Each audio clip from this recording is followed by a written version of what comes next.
Ministers have been forced to postpone next week's debate on the EU withdrawal bill on a chaotic day that saw Michel Barnier warn of a disturbing deadlock in the divorce talks in Brussels and a growing whispering campaign against the Chancellor in Westminster.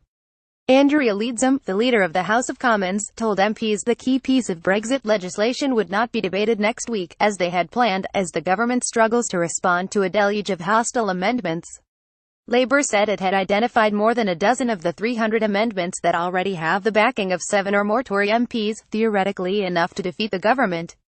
The growing scale of the parliamentary discontent underlines the challenge facing Theresa May, on a day in which the UK's divorce talks were overshadowed by a series of developments. Sterling fell sharply against the euro on the currency markets on Thursday lunchtime when Barnier, the EU's chief negotiator, gave a sombre assessment of the status quo. Philip Hammond came under fresh attack from pro-Brexit conservatives for what some regard as his pessimistic outlook, with former Chancellor Lord Lawson calling on him to be reshuffled out of his job. Christine Lagarde, the International Monetary Fund's managing director, said negotiators on both sides had to put the interests of people before those of business because the risks of not reaching a deal were unimaginable. Labour seized on the disunity in Tory ranks and market uncertainty to say that May would struggle to pass her flagship EU withdrawal bill without making a series of concessions. The Tories' repeal bill is simply not fit for purpose, said the shadow Brexit secretary, Keir Starmer. It would give huge and unaccountable power to ministers and puts vital rights and protections at risk.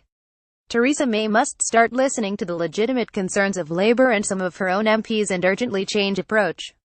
Barnier made clear that he was not ready to recommend that talks on a future trading relationship begin now, as the UK had hoped. The main stumbling block continues to be the UK's refusal to accept the EU's analysis of what it will owe on leaving the bloc in March 2019. Barnier said at the end of the 5th round of talks that there was no question of him making concessions. This week, however, the UK repeated that it was still not ready to spell out these commitments, he said. On this question, we have received a state of deadlock, which is very disturbing for thousands of project promoters and very disturbing also for taxpayers. Nonetheless, David Davis insisted that Theresa May's Florence speech provided a framework for talks to move on. The Brexit secretary said, "I make no secret of the fact that, to provide certainty, we must talk about the future." Estimates on the size of the divorce bill have varied from about €60 billion to €100 billion, £54 billion to £90 billion.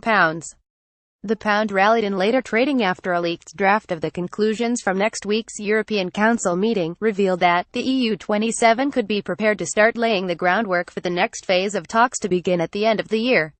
The document, seen by The Guardian, suggests the President of the European Council, Donald Tusk, will invite Barnier and its member states to start drawing up a vision for the future trading relationship and the transition period in order to be ready for December, should sufficient progress have been made by then. The former Chancellor Nigel Lawson called for Hammond to be reshuffled out of his job, telling the BBC's Daily Politics that Hammond's insistence he would not authorise spending immediately on preparing for a no-deal Brexit, and his warning that talks could break down in acrimony, was very close to sabotage. Pro-Remain backbenchers continue to press privately for the Foreign Secretary, Boris Johnson, to be sacked. Johnson used a press conference with his Polish counterpart in London on Thursday to urge the EU 27 to press ahead to the next stage of negotiations. "Let's now get on with it to the next phase. I think that's what we are saying," he said. "We are looking for some urgency from our friends and partners, and it's time, I think, to put a bit of a tiger in the tank and get this thing done." Hammond flew to Washington on Thursday for the annual meetings of the IMF, which kicked off with a warning from Lagarde of the risks of Britain leaving the EU without a deal. Lagarde said negotiators had to put the interests of people before those of business and there was a need to end uncertainty. Asked what she thought would be the impact on Europe of Britain falling back on World Trade Organization rules, she said, "I just cannot imagine that will happen, because for the people themselves, what does it mean, the Europeans who are based in the UK and the British who are residing in the EU? WTO does not provide for such eventualities. When I think of the airline industries, the landing rights in various European countries, there is so much that has been brought together between the continent and the UK that it requires a very specific approach that will reduce the uncertainty that is damaging potential." The IMF considers a cliff-edge Brexit to be one of the main risks to what Lagarde called a fragile recovery in the global economy. The Labour leader, Jeremy Corbyn, speaking on a visit to Shipley, in West Yorkshire, condemned the government's handling of the talks. The danger is we will get to March 2019 with no deal, we fall out of the EU, we go on to World Trade Organization rules, and there will be threats to a lot of jobs all across Britain, he said. I think it is quite shocking. We are now 15 months on since the referendum and the government seems to have reached deadlock at every stage. Many Conservative MPs only backed the second reading of the EU withdrawal bill earlier this year because the government was clear that it was prepared to make concessions. That could mean ministers signaling their backing for select rebel amendments, or tabling their own. The amendments on which the government is at risk of defeat cover a range of topics such as limiting the scope of the government's Henry VIII powers, and stopping ministers from switching Brexit Day.